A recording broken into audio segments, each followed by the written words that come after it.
국정원 요원으로 일하고 있는 아버지가 군인인 자신의 딸을 보기 위해 면회를 갔다가 딸이 부대에서 성추행을 당하고 있는 사실을 알고 그곳을 조사하면서 비리를 밝혀내는 이야기입니다. 영상 시청 전에 구독과 좋아요 부탁드립니다. 저희에게 큰 힘이 됩니다. 국가정보원 대외안보정보국 소속 차민준은 스스로를 서류 속의 유령이라 불렀다. 그의 공식 직함은 외교부 파견정책연구위원. 정부 서울청사 한 귀퉁이 햇볕도 잘 들지 않는 그의 사무실은 세상의 흐름에서 비껴난 외딴 섬과 같았다. 한때 그는 아르고스라는 코드네임으로 불리며 해외 파티의 전설로 통했다. 5년 전 러시아와 북한의 커넥션을 쫓던 블라디보스토크의 작전은 그의 경력의 정점이자 종지부를 찍은 사건이었다. 목표는 성공적으로 제거했지만 그는 가장 아끼던 동료를 잃었고 왼쪽 다리에는 평생 안고 가야 할 통증을 얻었다. 그를 총애하던 상급자가 정치적 암투 속에 밀려나면서 그는 영웅에서 하루아침에 잊힌 존재가 되었다. 이제 그의 일과는 먼지 쌓인 해외 정세 보고서를 검토하고 가끔 올라오는 의미 없는 자문 요청에 몇 줄의 의견을 덧붙여주는 것이 전부였다. 가슴을 들끓게 하던 사명감은 재가 되었고 날카롭던 감각은 무뎌져 갔다. 그렇게 녹슬어가는 그를 현실에 붙들어 매는 유일한 끈은 딸 차하연이었다. 그날 오후 역시 무의미한 시간의 연속이었다. 창밖으로 보이는 경복궁의 단아한 지붕선 위로 뭉게구름이 한가로이 흘러갔다. 책상 위 디지털 액자 속 짧은 머리에 어색한 군복을 입은 딸이 경례를 붙이며 웃고 있었다. 카이스트에서 컴퓨터 공학을 전공하던 수재. 그런 딸이 돌연 진짜 세상을 배우고 싶다며 입대를 선언했을 때 그는 반대하지 못했다. 어쩌면 자신처럼 책상 머리에만 앉아있는 삶을 살게 하고 싶지 않았을지도 모른다. 딸은 혹독하기로 유명한 강원도 철원의 3사단 백골부대, 그 중에서도 통신과 정보를 다루는 신호정보대대로 자대를 받았다. 그리고 벌써 6개월이 지났다. 오후 3시 정각. 매주 목요일은 하연과 영상통화를 하는 날이었다. 모니터에 내 딸 하연이라는 발신자 표시가 뜨자 차민준의 무표정했던 얼굴에 미세한 감정의 파동이 일었다. 그는 마른 입술을 축이며 통화 버튼을 눌렀다. 딸 잘 지내지? 화면에 나타난 하연의 모습에 차민준의 눈썹이 꿈틀했다. 군 생활의 고됨으로 설명할 수 있는 상태가 아니었다. 볕에 건강하게 그을린 게 아니라 생기를 잃고 푸석푸석해진 피부. 핏기 없이 하얗게 마른 입술. 무엇보다 차민준의 가슴을 서늘하게 한 것은 초점을 잃고 불안하게 흔들리는 딸의 눈동자였다. 응, 아빠. 그럼. 잘 지내. 여기 생활 재밌어. 훈련도 받을 만하고. 목소리가 미세하게 떨리고 있었다. 마치 보이지 않는 누군가의 눈치를 살피듯 하연의 시선은 화면 속 아버지를 향하지 못하고 주변을 맴돌았다. 차민준의 온 신경이 곤두섰다. 이것은 그가 지난 20년간 수백, 수천 번을 마주했던 거짓의 신호였다. 얼굴이 왜 그래? 어디 아픈 거냐? 잠은 자는 거고. 아니야. 그냥 유격 훈련이 고지라 준비 때문에 좀 피곤해서 그래. 다들 그래. 차민준은 더 캐묻지 않고 화제를 돌리는 척했다. 훈련 힘들겠다. 뭐 맛있는 거라도 보내줄까? 평범한 아버지의 대화가 오갔지만 그의 머릿속은 수만 개의 조각으로 나뉘어 하연의 모든 것을 분석하고 있었다. 말투, 시선 처리, 배경의 미세한 소음, 그녀가 앉은 의자의 종류까지. 대화가 몇 분쯤 지났을까? 차민준이 무심한 척 물었다. 근데 손목은 왜 그래? 다친 모양이네. 그가 화면 구석에 겨우 걸쳐 보인 하연의 오른쪽 손목을 놓치지 않고 포착한 것이다. 하연은 화들짝 놀라며 손을 화면 밖으로 감췄다. 손목에는 의료용 압박붕대가 감겨 있었다. 아, 이거? 그냥 훈련하다가 줄에 좀 쓸렸어. 괜찮아, 금방 나. 너무 빠르고 반사적인 변명. 차민주는 심장이 차갑게 식는 것을 느꼈다. 이건 단순한 부상이나 부대 부적응의 문제가 아니다. 딸이 지금 극심한 공포와 압박에 시달리고 있으며 그 원인을 필사적으로 숨기고 있다. 머릿속에서 비상벨이 울렸다. 블라디보스토크의 얼어붙은 항구에서 적과 대치했을 때보다 더 날카로운 경고음이었다. 하연아. 차민준이 나직이 불렀다. 상대를 무장 해제시킬 때 쓰는 낮고 울림이 있는 목소리였다. 아빠 눈 보고 말해. 정말 아무 일 없는 거 맞아? 그 순간 하연의 눈동자가 거세게 흔들렸다. 금방이라도 무너져 내릴 듯한 얼굴로 그녀는 입술을 달싹였다. 하지만 끝내 아무 말도 하지 못하고 고개를 떨궜다. 정적이 흘렀다. 그 짧은 침묵 속에서 하연은 무언가 결심한 듯 떨리는 목소리로 전혀 다른 이야기를 꺼냈다. 아빠 혹시 기억나? 아주 어릴 때 아빠랑 나랑 둘이서만 갔던 곳. 차민준의 뇌리에 수많은 기억의 필름이 스쳐 지나갔다. 그리고 단 하나의 장면에서 멈췄다. 아내와 헤어지고 모든 것을 잃었다고 생각했던 겨울. 그가 어린 하연의 손을 잡고 무작정 떠났던 동해의 작은 항구. 속초. 방파제에 나란히 앉아 아무 말 없이 잿빛 겨울 바다만 바라보던 그날의 오후. 속초 말하는 거냐? 응. 거기 바다가 갑자기 너무 보고 싶네. 모든 게 다 회색이었던 그 겨울 바다 말이야. 심장이 쿵 하고 떨어졌다. 속초의 겨울 바다. 그것은 부녀간의 비밀 암호였다. 위험한 임무를 수행하던 아빠를 위해 어린 딸이 만든 약속.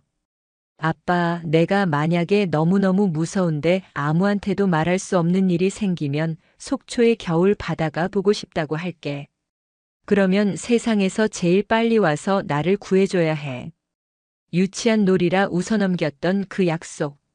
하지만 차민주는 단 한 번도 그 약속을 잊은 적이 없었다.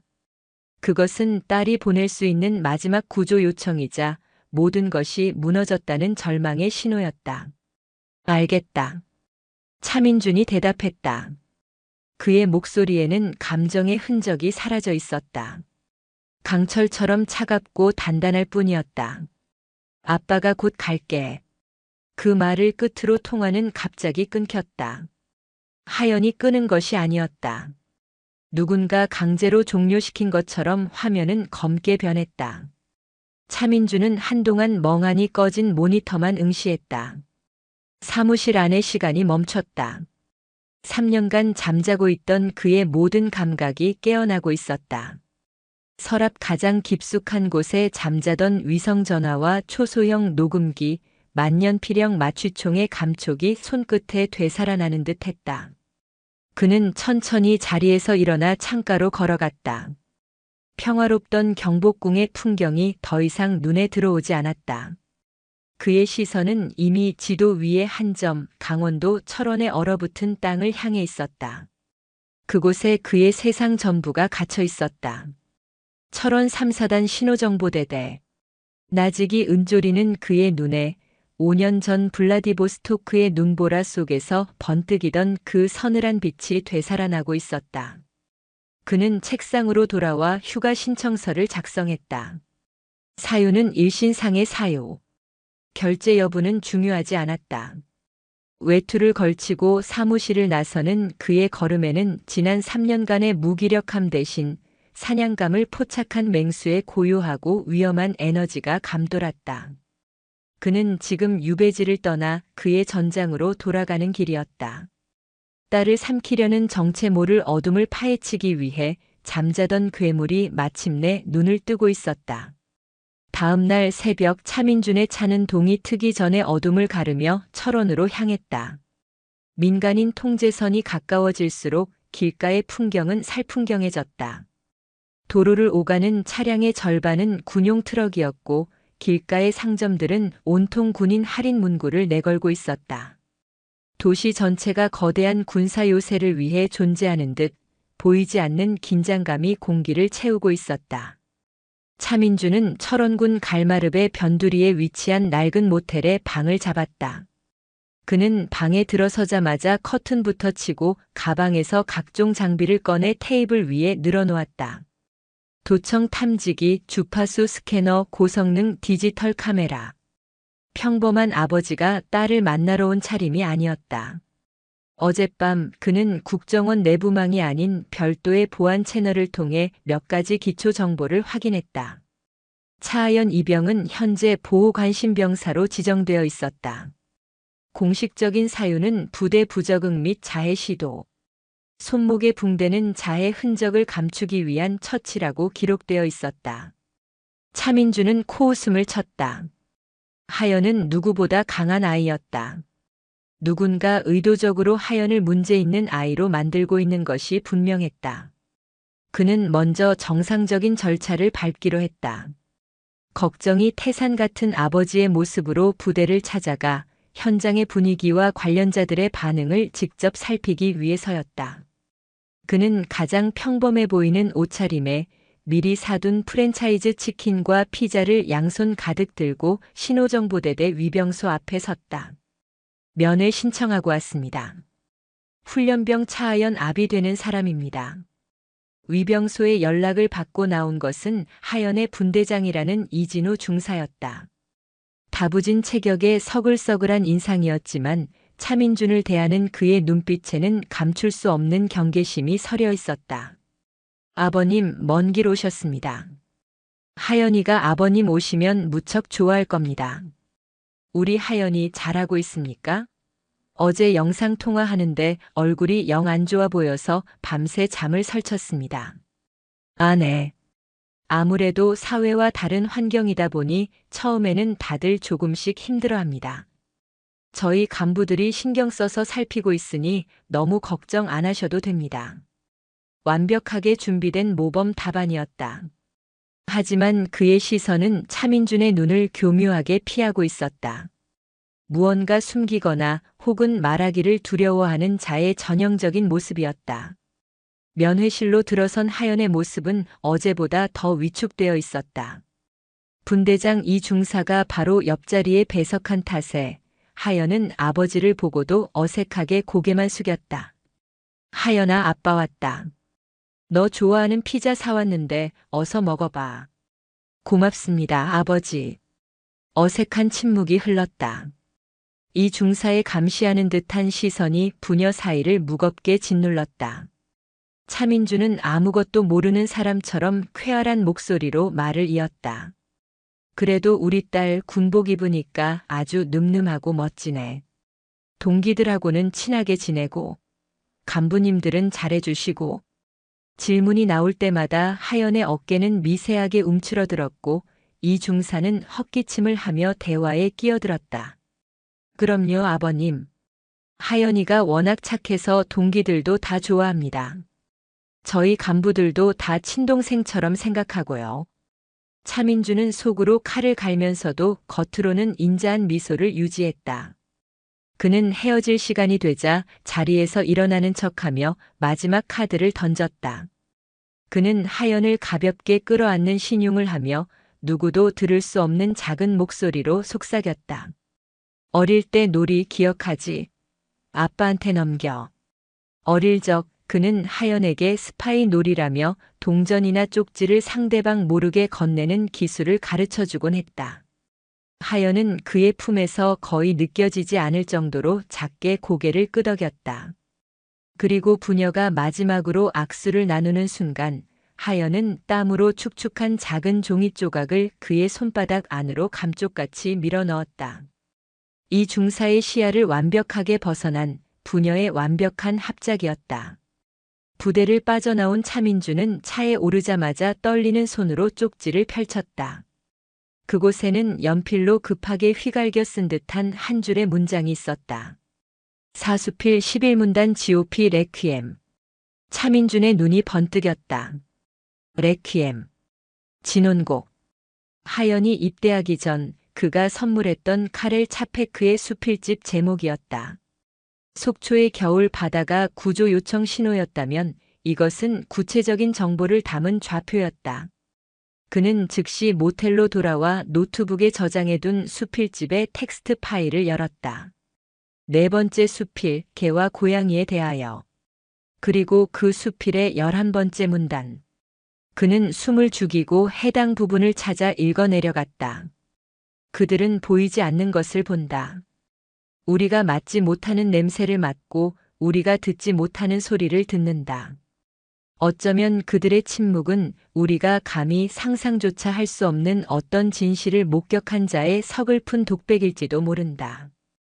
그들은 우리에게 필사적으로 무언가 말하려 하지만 우리는 어리석게도 그들의 낑낑거림을 그저 배고픔이나 외로움의 투정으로 치부해버린다.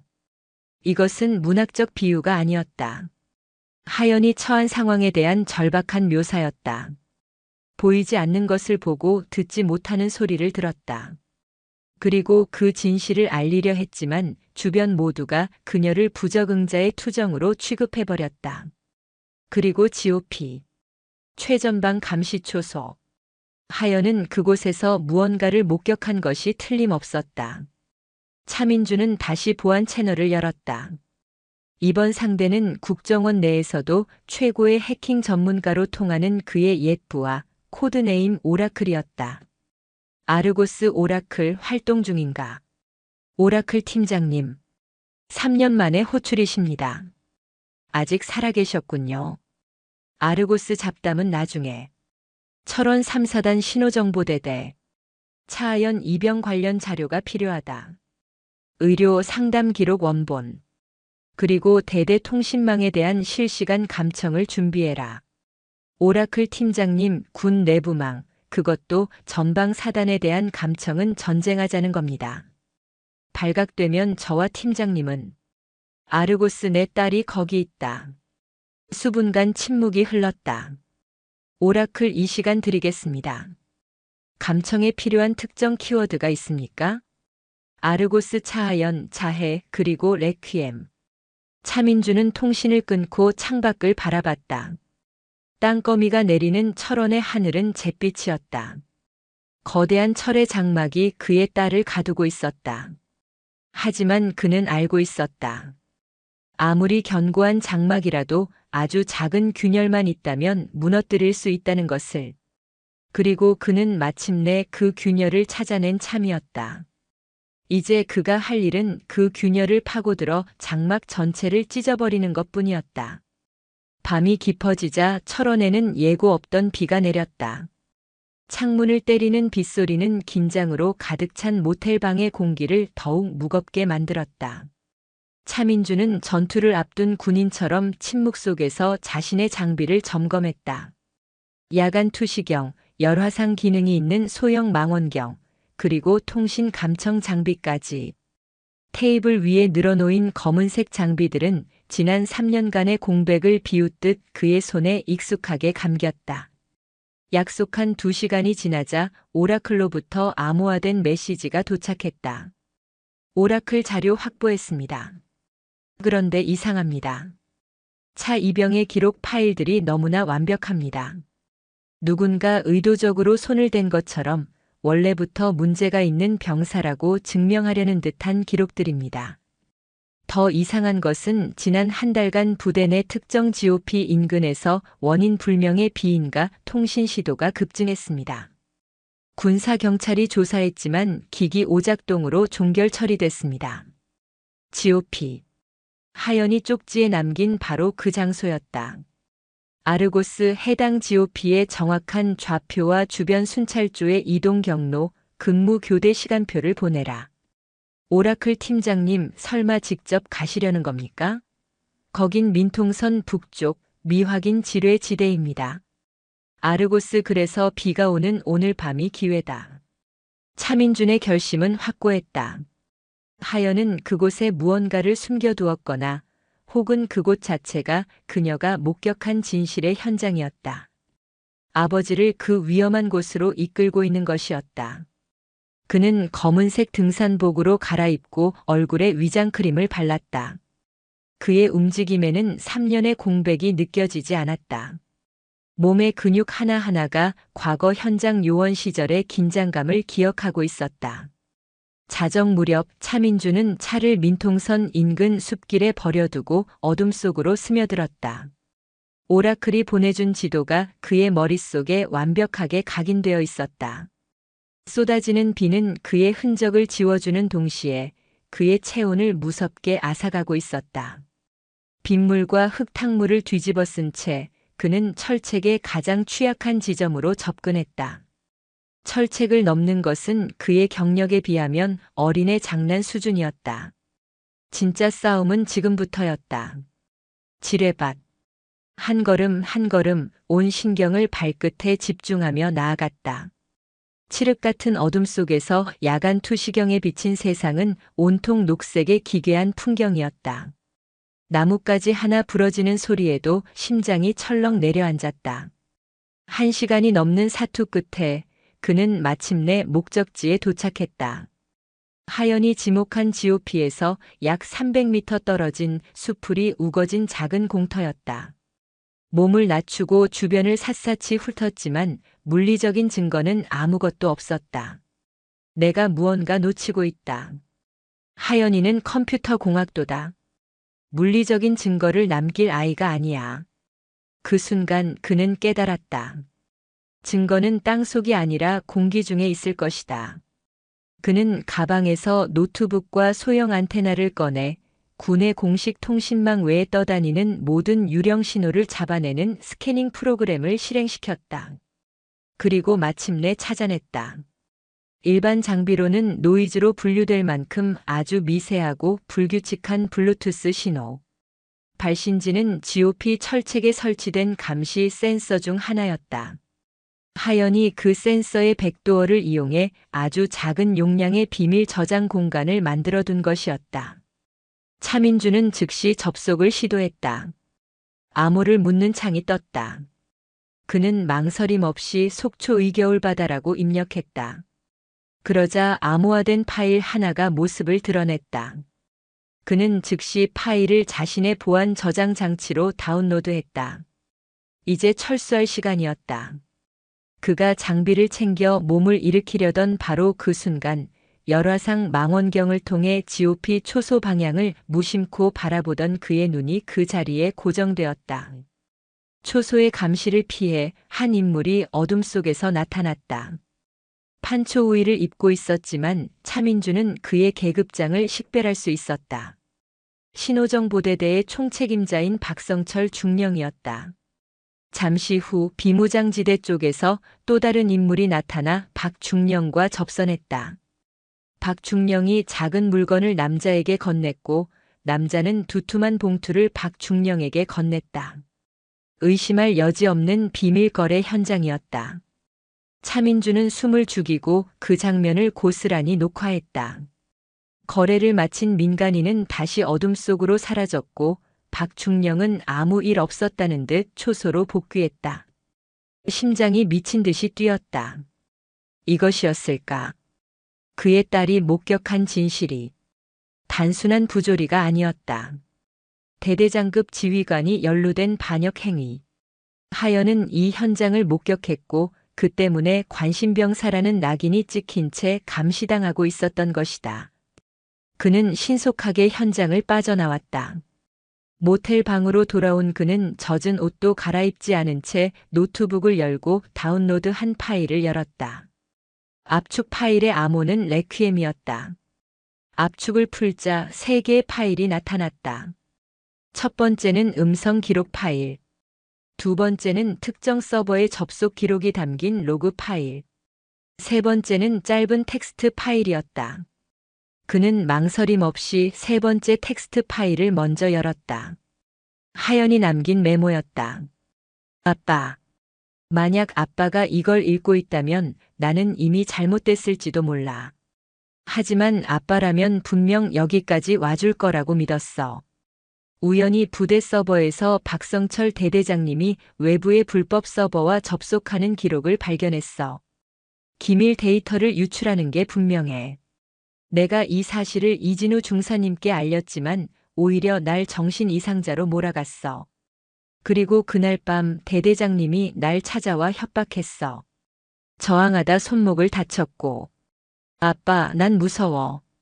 하지만 이대로 진실을 묻을 수는 없어. 이 증거를 아빠에게 맡길게. 사랑해. 차민준의 손이 부들부들 떨렸다. 분노가 머리끝까지 치밀었다. 그는 첫 번째 음성 파일을 재생했다. 잡음 섞인 파일 속에서 박성철 중령의 목소리가 흘러나왔다. 이번 물건은 준비됐습니다. 기존의 저급 정보가 아닙니다. 미군으로부터 인수인계받은 신형 전술 데이터 링크, 프로메테우스 시스템의 핵심 소스 코드 일부입니다. 가격은 3배로 불러주십시오. 네, 리스크가 큰 만큼 그 정도는 받아야겠습니다.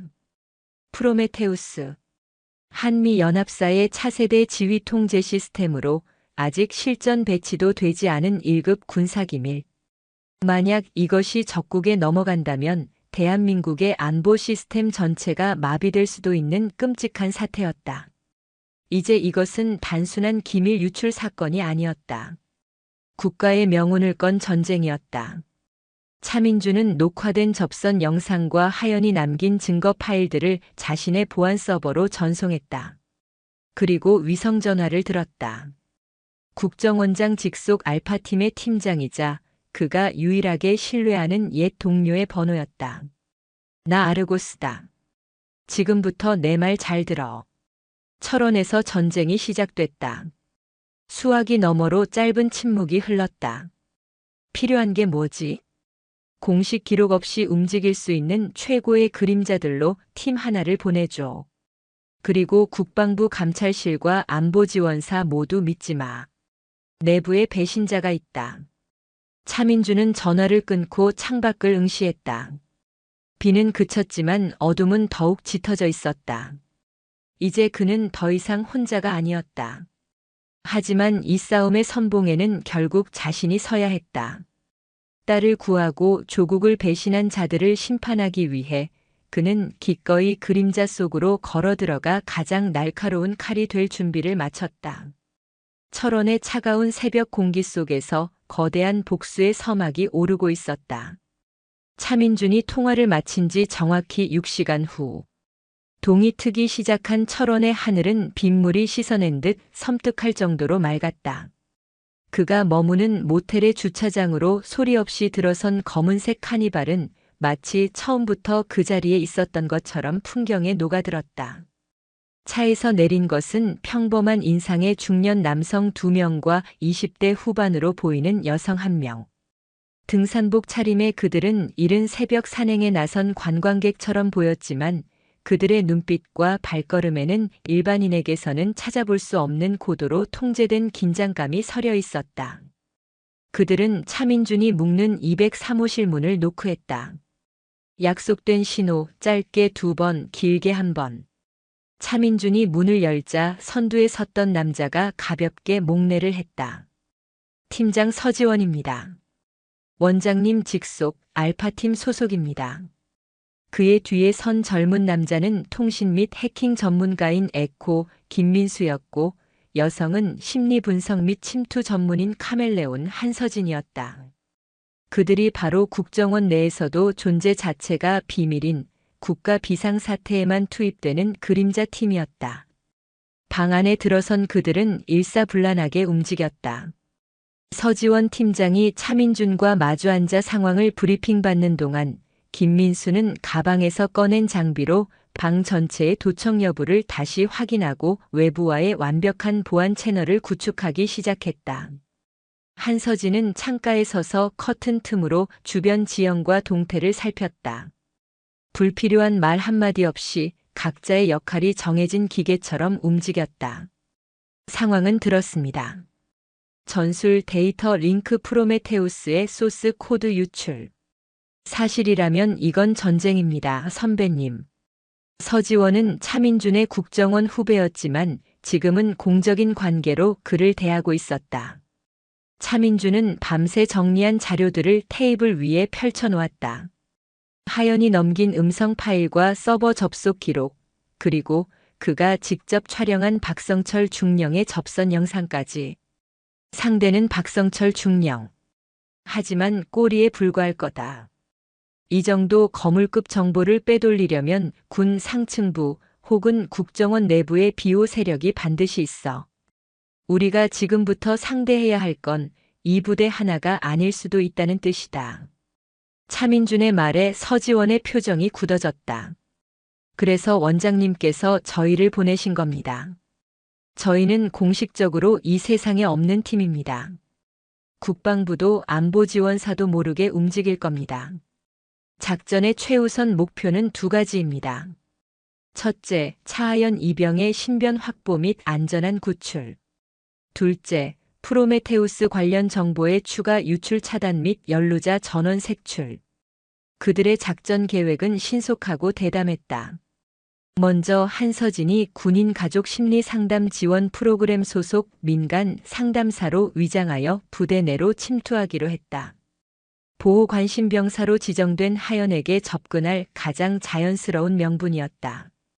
그녀의 진짜 임무는 하연의 상태를 파악하고 안전을 확보하며 추가 정보를 얻어내는 것이었다.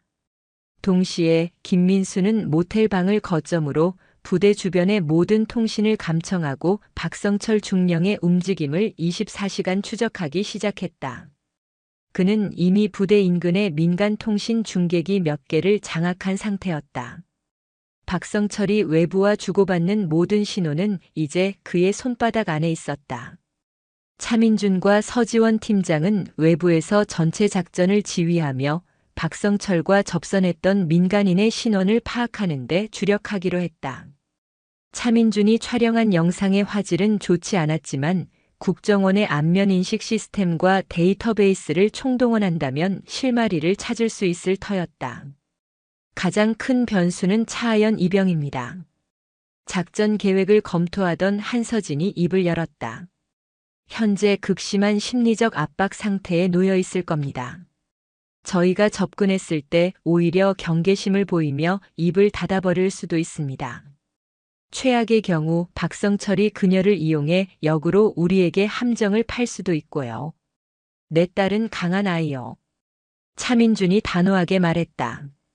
하지만 그의 목소리 끝에는 미세한 불안감이 섞여 있었다. 알고 있습니다.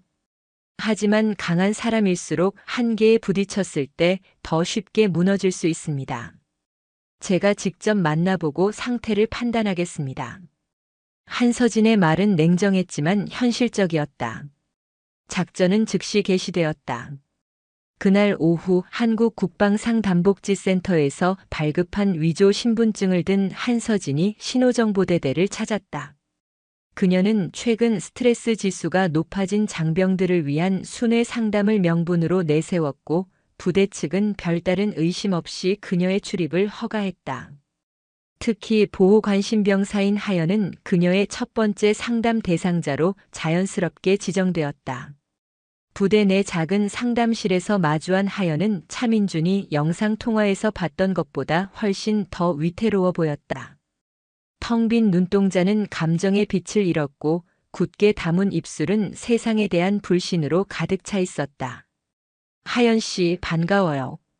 센터에서 온 상담사 한서진이라고 해요. 한서진은 부드러운 미소와 함께 다가갔다.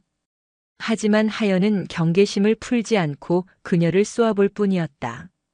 저는 상담 같은 거 필요 없습니다. 누가 필요해서 부른 거 아니에요. 그냥 요즘 군 생활 어떤가 이야기도 좀 들어보고 혹시 힘든 거 있으면 들어주려고 온 거니까. 편하게 생각해요. 한서진은 섣불리 본론으로 들어가지 않았다.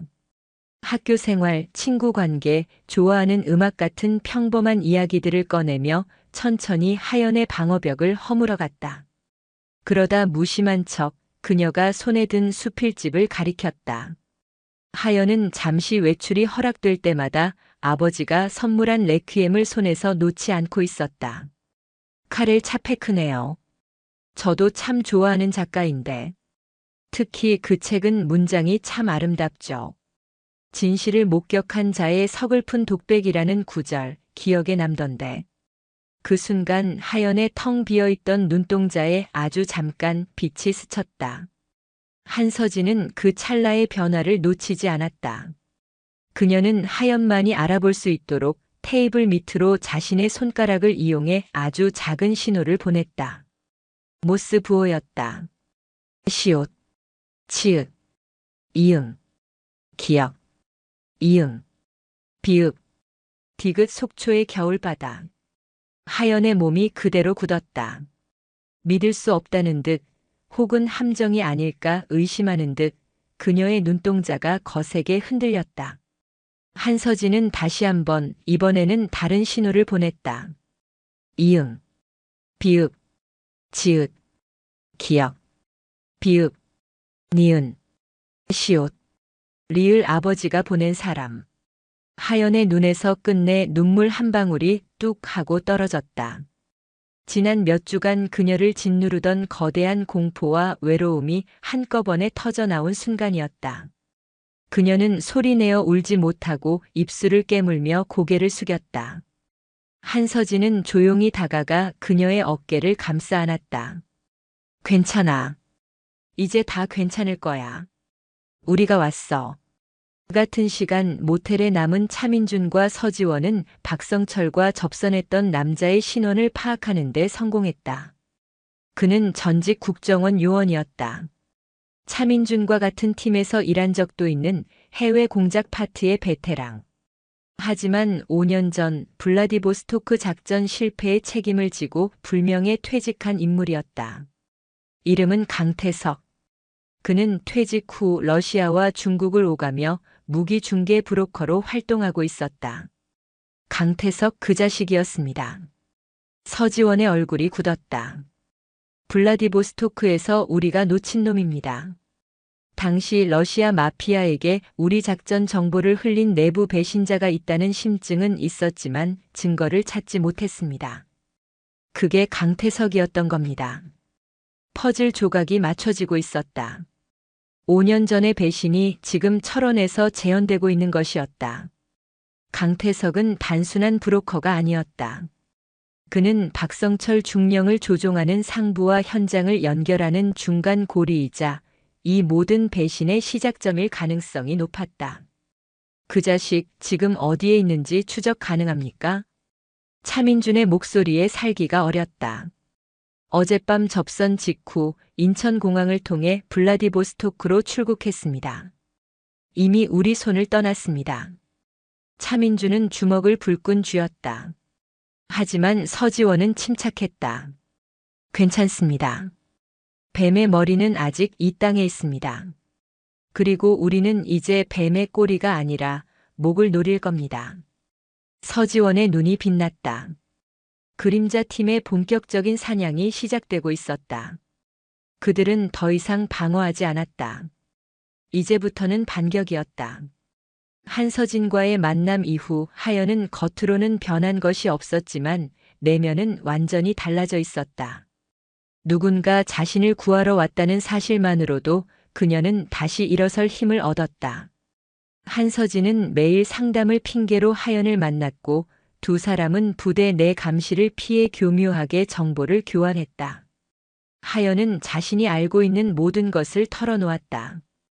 박성철 중령의 구체적인 협박 내용, 그가 자신을 감시하기 위해 이진우 중사를 이용하고 있다는 사실, 그리고 부대 내 통신 보안 시스템의 취약점까지. 알파팀의 다음 목표는 이진우 중사였다. 그는 박성철의 하수인이었지만 하연의 증언에 따르면 그는 마지못해 협력하는 불안한 공범에 가까웠다. 그는 박성철에게 약점을 잡혀 어쩔 수 없이 명령에 따르고 있었지만 동시에 극심한 죄책감과 불안에 시달리고 있었다. 그는 이 판을 뒤흔들 가장 약한 골이었다. 팀은 이진우 중사를 부대 밖으로 끌어낼 계획을 세웠다. 주말 정기적으로 외박을 나오는 그의 동선을 며칠간 추적한 결과 그가 철원 시내의 한적한 낚시터를 찾는다는 사실을 알아냈다. 그곳은 외부의 시선에서 벗어나 그를 심리적으로 압박하고 회유하기에 최적의 장소였다. 토요일 오후 이진우 중사가 낚싯대를 들이우고 홀로 앉아있는 저수지에 차민준이 다가갔다. 평범한 중년 낚시꾼으로 위장한 모습이었다. 그는 이 중사의 옆에 자연스럽게 자리를 잡고 낚싯대를 던졌다. 고기 좀 나옵니까? 차민준이 먼저 말을 걸었다.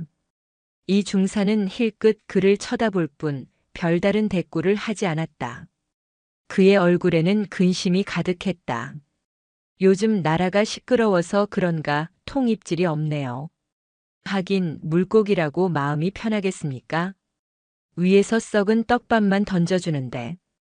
차민준의 의미심장한 말에 이 중사의 어깨가 움찔했다. 그는 경계심 가득한 눈으로 차민준을 훑어봤다. 누구십니까? 나야 뭐 그냥 바람 쐬러 온 사람입니다. 근데 이 중사님은 아닌 것 같네. 낚시하러 온 게 아니라 뭘 버리러 온 사람 얼굴인데. 마음에 뭘 그렇게 무겁게 담아두고 사십니까? 차민준의 목소리는 평온했지만 그 안에 담긴 무게는 이진우를 꿰뚫어 보는 듯 했다. 이진우의 얼굴이 하얗게 질렸다. 무슨 말씀이신지 사람 잘못 보셨습니다. 그가 서둘러 자리를 뜨려 할 때 차민준이 나직하게 말했다. 차하연 이병 손목은 좀 괜찮답니까? 이진우가 그 자리에 얼어붙었다. 차민준은 자리에서 일어나 그에게 다가갔다. 이 중사 당신이 어떤 처지인지는 대충 짐작가. 박성철 중령 밑에서 개 노릇하느라 고생이 많지. 근데 말이야, 개는 주인이 버리면 그만이지만 사람은 그러면 안 되거든. 특히 군인은. 차민준은 품에서 작은 사진 한 장을 꺼내 이진우에게 보여주었다. 이진우의 어린 딸 사진이었다. 알파팀이 그의 SNS에서 확보한 것이었다. 딸이 참 예쁘더군. 당신 딸이 만약 하연이처럼 끔찍한 일을 당했다면 당신은 어쩔 건가?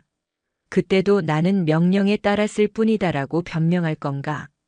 이진우의 눈동자가 파도처럼 흔들렸다. 그의 가장 약한 부분을 정확하게 파고드는 공격이었다. 당신이 대체 누군데? 당신에게 마지막 기회를 주러 온 사람이다. 차민준은 이진우의 어깨를 두드리며 말했다.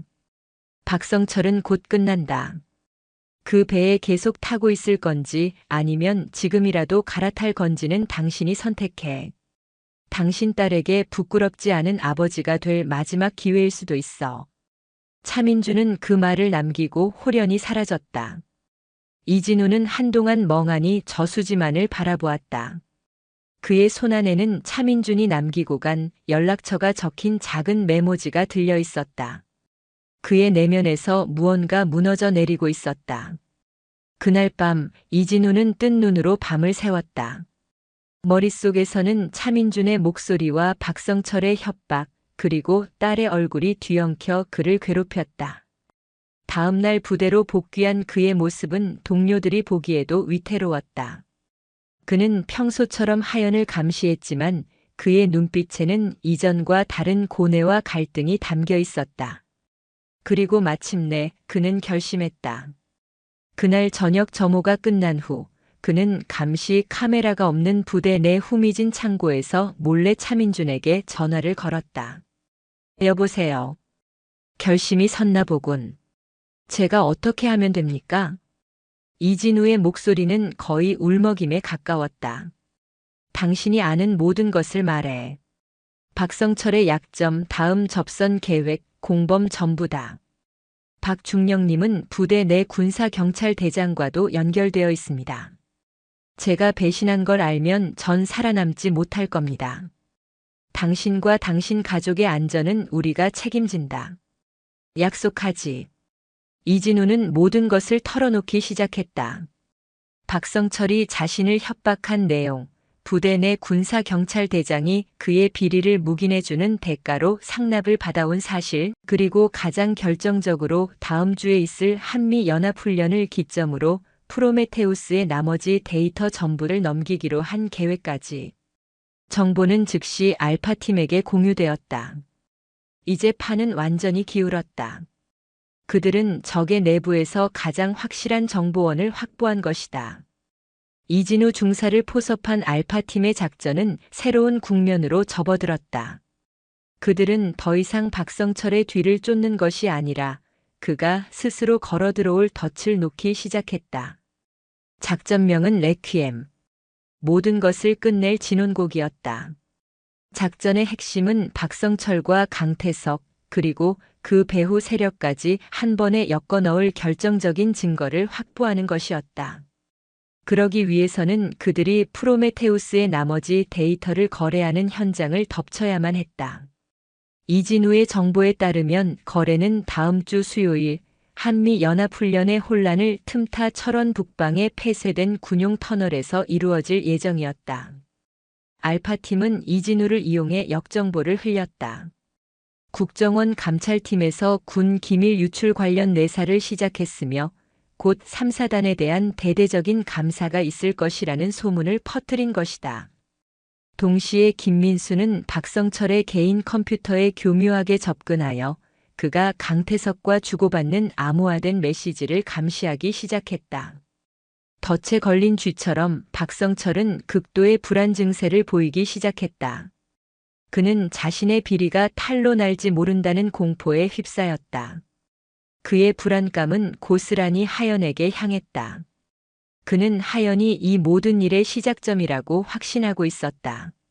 차하연 이병, 요즘 아주 편해 보이는군.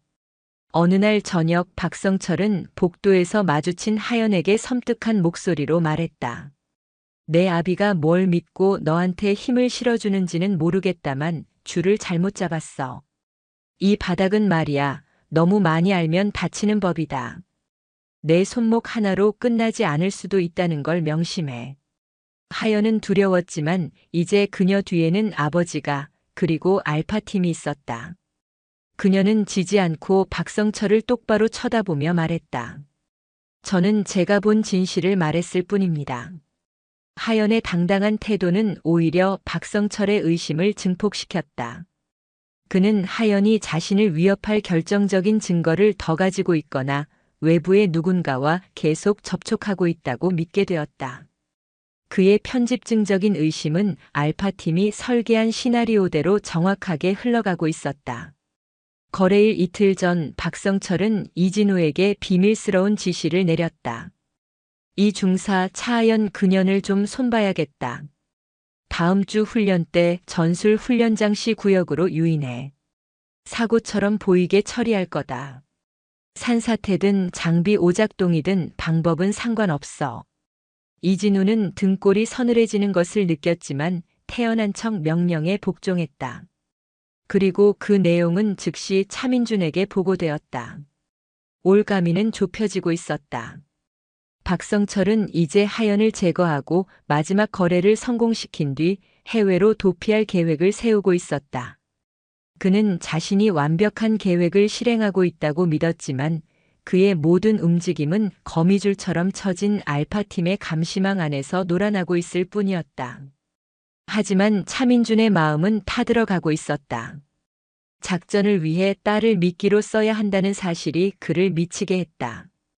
정말 하연이를 위험에 노출시켜야만 합니까? 그가 서지원 팀장에게 물었다. 박성철과 그 배후를 일망타진할 가장 확실한 방법입니다. 물론 저희가 만반의 준비를 할 겁니다. 차 이병의 안전은 제가 목숨을 걸고 보장하겠습니다. 서지원의 대답은 단호했다. 마침내 운명의 수요일이 밝았다. 한미연합훈련이 시작되면서 철원 일대는 실제 전장을 방불케 하는 굉음과 긴장감으로 가득 찼다. 박성철의 계획대로 하연은 이진우에 의해 전술훈련장시 구역으로 유인되었다. 그곳은 통신이 잘 터지지 않고 다른 훈련 병력의 접근이 통제된 외진 곳이었다. 하연은 겉으로는 겁에 질린 척 연기했지만 그녀의 군복 안에는 한서진이 몰래 건네준 초소형 위치 추적기와 녹음 장치가 숨겨져 있었다. 그리고 시 구역 주변에는 이미 알파팀 저격수를 포함한 최정예 요원들이 그림자처럼 잠복해 있었다. 잠시 후 박성철이 모습을 드러냈다. 그의 손에는 육중한 군용 삽이 들려 있었다. 그의 얼굴은 탐욕과 광기로 일그러져 있었다. 내가 모든 걸 망쳤어, 계집애. 그가 하연에게 다가오며 나직이 은조렸다. 하지만 괜찮아. 이제 다 끝날 테니. 넌 여기서 그냥 불의의 사고를 당한 불쌍한 여군으로 기록될 거다. 박성철이 하연을 향해 삽을 치켜드는 순간이었다. 그가 방아쇠를 당기기 직전 주변의 모든 것이 멈춘 듯한 정적이 흘렀다. 하연은 눈을 질끈 감았다. 이제 모든 것이 계획대로 움직여야 했다. 그녀의 목숨과 아버지의 복수, 그리고 국가의 운명이 걸린 찰나의 순간이었다. 올가미는 마침내 먹잇감의 목을 조이고 있었다. 박성철 중령이 삽을 내리치려던 바로 그 순간 숲 전체를 뒤흔드는 날카로운 파열음이 터져나왔다. 탕! 소리와 함께 박성철의 손에 들려있던 삽이 허공으로 튕겨나갔다. 그의 손등에서 붉은 피가 솟구쳤다. 이어서 사방의 숲속에서 검은 전투복을 입은 그림자들이 총구를 겨누며 나타났다. 알파팀이었다. 움직이지 마. 움직이면 쏜다. 서지원 팀장의 외침이 훈련장을 갈랐다. 박성철은 경악과 고통으로 일그러진 얼굴로 주변을 둘러봤다. 완벽하다고 믿었던 자신의 계획이 산산조각 나는 순간이었다. 그는 본능적으로 허리춤의 권총으로 손을 가져갔다. 하지만 그의 손이 권총 손잡이에 닿기도 전에 또 한 발의 총성이 울렸다. 이번에는 그의 어깨였다. 크악! 비명을 지르며 쓰러진 박성철 위로 알파팀 요원들이 순식간에 덮쳤다. 그의 몸부림은 소용없었다. 그의 손과 발은 케이블 타이로 단단히 결박되었다. 모든 상황이 정리된 후 숲속에서 한 남자가 천천히 걸어 나왔다. 차민준이었다. 그는 경멸과 분노가 뒤섞인 눈으로 바닥에 쓰러진 박성철을 내려다보았다.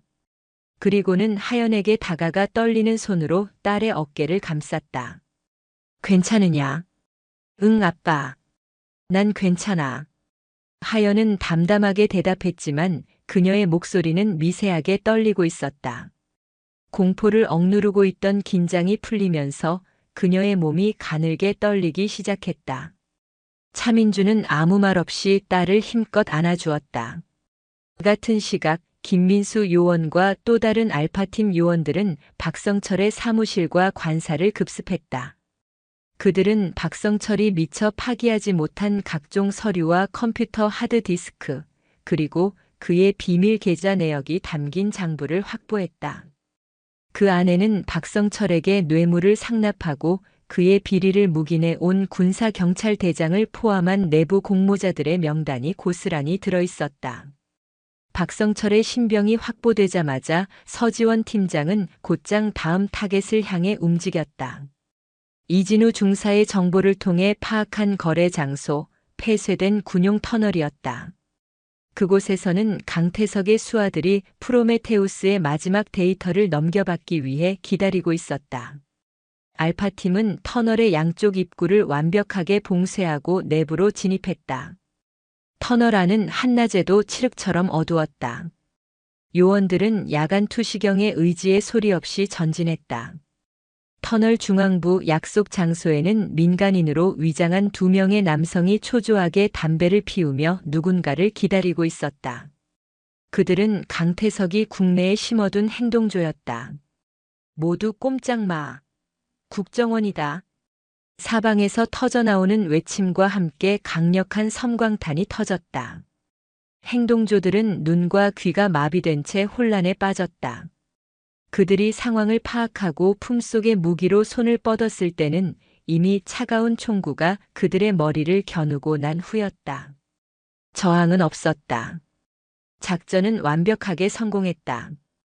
박성철과 그의 하수인들, 내부 공모자, 그리고 강태석의 국내 조직까지 단 몇 시간 만에 거대한 반역의 사슬 대부분이 끊겨나갔다. 차민주는 체포된 박성철이 끌려가는 모습을 끝까지 지켜보았다. 박성철은 차민준을 향해 짐승처럼 울부짖었다. 내가 감히, 내가 누군지 알아. 이대로 안 끝나. 그래, 아직 안 끝났다. 차민준이 차갑게 대꾸했다. 이제 시작일 뿐이야. 내 놈과 내 놈 뒤에 숨은 쥐새끼들까지 전부 다 끌어내는 것. 그게 시작이다. 모든 것이 끝난 훈련장에 다시 정적이 찾아왔다. 빗방울이 떨어지기 시작했다. 마치 희생된 자들의 너클 기리는 진원곡처럼 철원의 하늘은 또다시 울고 있었다. 차민주는 딸의 손을 잡고 조용히 그곳을 빠져나왔다. 길고 길었던 악몽의 밤이 끝나고 있었다. 박성철과 관련자들이 체포된 후 사건은 국정원 본부의 특별수사팀으로 이관되었다. 차민준과 알파팀은 공식적으로 사건에서 손을 떼었지만 그들의 진짜 싸움은 아직 끝나지 않았다. 박성철은 꼬리에 불과했다. 이 모든 것을 기획하고 지시한 배후 몸통을 찾아내야만 했다. 국정원의 공식적인 수사는 벽에 부딪혔다. 체포된 자들은 모두 입을 굳게 다물었고 그들의 변호인단은 교묘하게 법망을 이용해 수사를 지연시켰다. 박성철의 비밀 계좌 역시 해외에 서버를 둔 복잡한 자금 세탁 과정을 거친 탓에 최종 종착지를 추적하는데 난항을 겪고 있었다. 차민주는 다시 아르고스로 돌아갔다. 그는 공식 수사 라인을 신뢰하지 않았다. 적은 내부에 있을 가능성이 높았다. 그는 알파팀과 함께 비밀리에 독자적인 조사를 계속했다. 그들의 목표는 단 하나, 블라디보스토크로 도주한 강태석이었다. 그를 잡아야만 배후의 실체를 밝힐 수 있었다. 강태석은 지금 러시아 정보기관의 비호를 받고 있을 겁니다. 정상적인 방법으로는 접근조차 불가능합니다. 서지원 팀장이 난색을 보였다. 정상적인 방법이 안 되면 비정상적인 방법을 쓰면 된다. 차민준의 눈이 빛났다.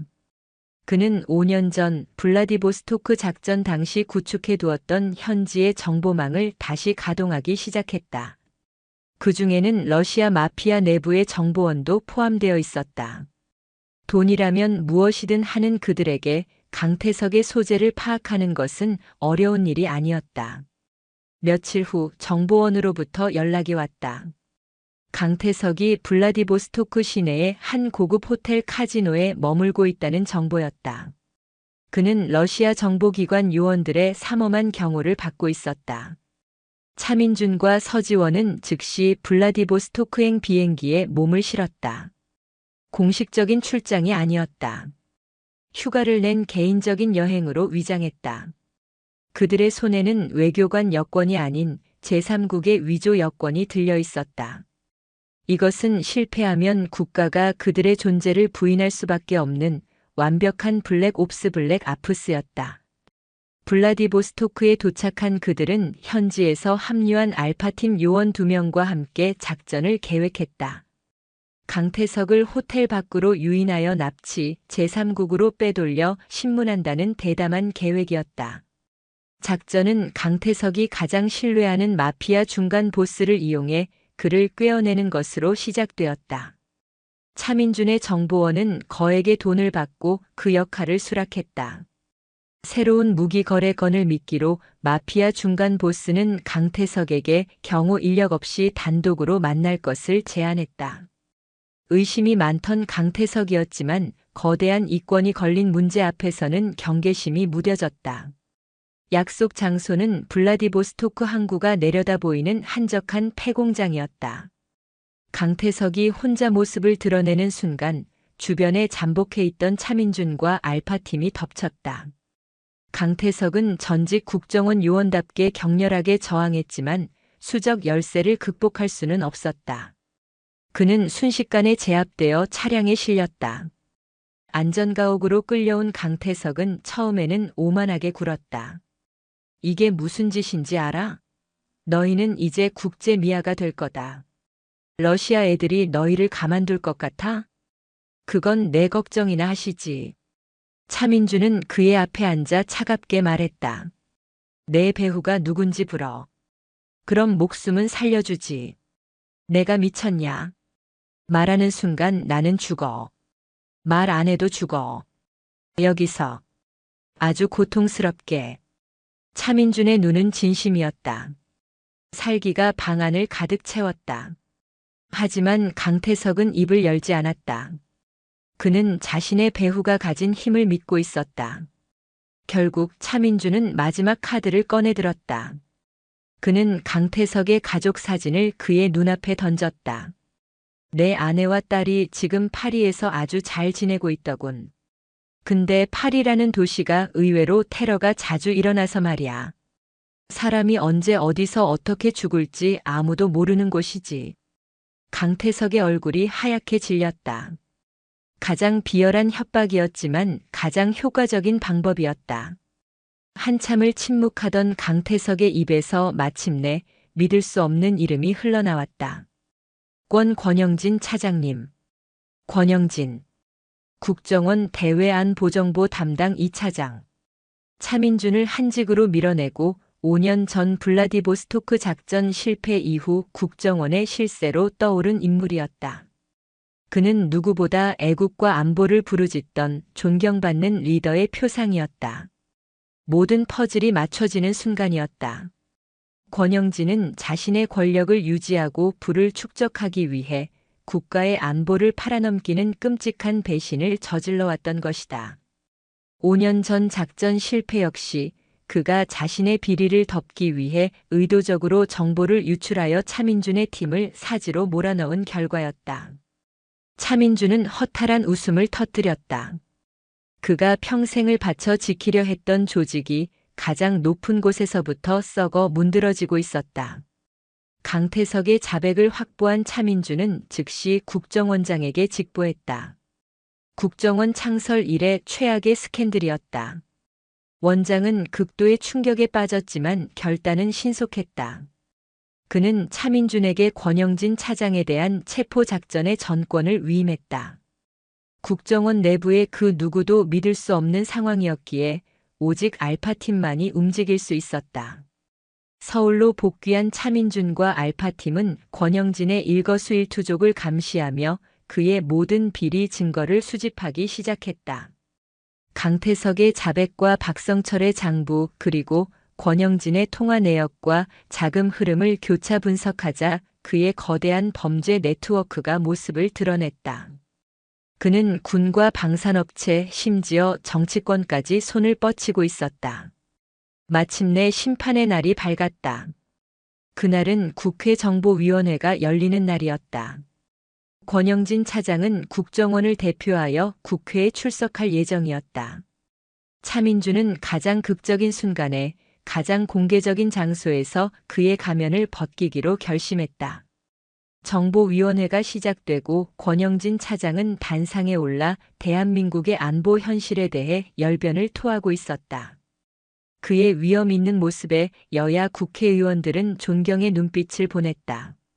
바로 그때 회의장 뒷문이 열리며 차민준과 서지원 팀장이 모습을 드러냈다. 그들의 뒤에는 국정원 감찰실 요원들이 서 있었다.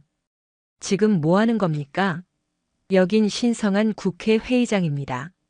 정보위원장의 고함에도 차민준은 아랑곳하지 않고 단상을 향해 걸어갔다. 권영진 차장. 당신을 국가보안법 위반 및 여적죄 혐의로 긴급 체포합니다. 회의장은 순식간에 아수라장이 되었다. 권영진은 당황한 기색도 없이 오히려 차민준을 향해 호통을 쳤다. 차민준, 내가 지금 제정신이냐? 감히 누굴 음해하려는 거야? 음해? 차민준은 그의 앞에서 서류 뭉치 하나를 던졌다. 그가 강태석, 박성철과 나눈 대화 녹취록과 자금 거래 내역이었다.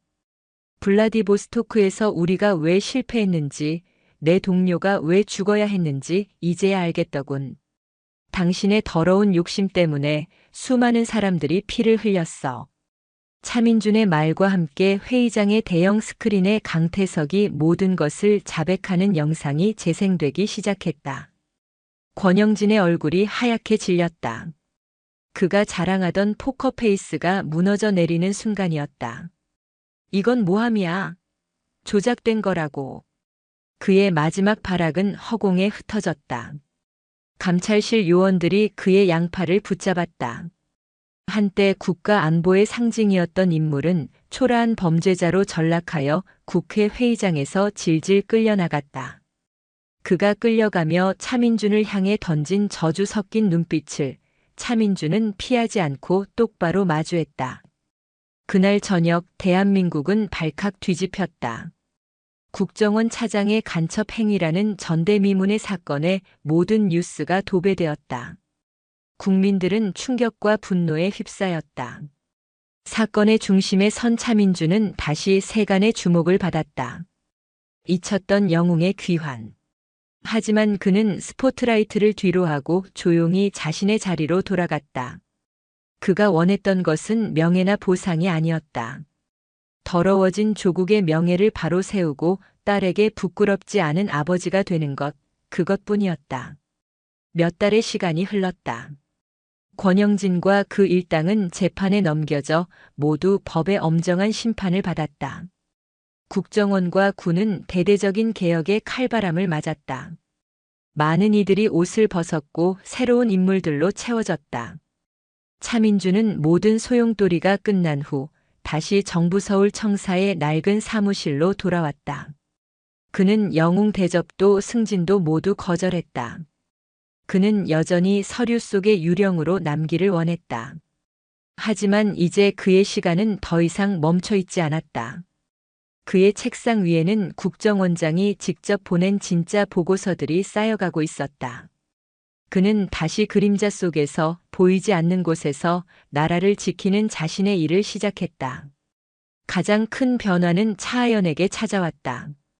그녀는 사건 이후 군 복무를 계속하기를 원했다. 모두가 그녀의 선택에 놀랐지만 하연은 이전보다 더 강하고 단단해져 있었다. 그녀는 아버지가 지키려 했던 가치를 저 역시 현장에서 지키고 싶다고 말했다. 그녀는 더 이상 두려워하지 않았다. 사건이 있고 1년 후의 겨울. 차민준은 휴가를 내어 철원으로 향했다. 눈이 하얗게 내린 3, 4단 백골 부대. 그는 늠름한 군인이 된 딸과 마주 섰다. 하연은 이제 분대장이 되어 새로운 후임들을 이끌고 있었다. 아빠 오셨어요. 하연이 환하게 웃으며 그에게 격려했다. 그 미소에는 더 이상 과거의 그늘이 없었다. 부녀는 부대 근처의 작은 식당에서 밥을 먹고 함께 차를 마셨다. 평범한 부녀의 모습이었지만 그들은 그 누구보다 깊은 유대감으로 연결되어 있었다. 후회하지 않느냐? 차민준이 물었다. 전혀요. 저는 제가 있어야 할 곳에 있는걸요. 그리고 이제 무섭지 않아요. 아빠가 그리고 아빠 같은 분들이 이 나라를 지키고 있다는 걸 아니까요. 하연의 대답에 차민준은 아무 말 없이 미소만 지었다. 헤어지기 전 부녀는 함께 민통선 너머를 바라보았다. 혹독한 추위로 모든 것이 얼어붙은 땅. 하지만 그 얼어붙은 땅 위로 차가운 겨울바람이 불어오고 있었다. 그 바람은 절망과 배신의 흔적을 쓸어내고 새로운 희망의 씨앗을 품고 있는 듯 했다. 차민준은 다시 서울로 향하는 차에 올랐다. 그는 더 이상 외롭거나 무기력하지 않았다. 그에게는 지켜야 할 딸이 있었고 돌아가야 할 자리가 있었다. 잠자던 괴물은 다시 제자리로 돌아갔지만 그는 알고 있었다. 이 땅 어딘가에서 또다시 어둠이 고개를 든다면 그는 언제든 다시 깨어날 것이라는 것을. 철원의 얼어붙은 땅에도 봄은 올 것이다. 차갑고 혹독한 바람을 이겨낸 후에야 비로소 가장 강인하고 아름다운 꽃이 피어나는 것처럼. 차민준은 조용히 엑셀을 밟았다. 그의 여정은 아직 끝나지 않았다. 영상이 유익하셨다면 구독과 좋아요, 댓글까지 부탁드리겠습니다.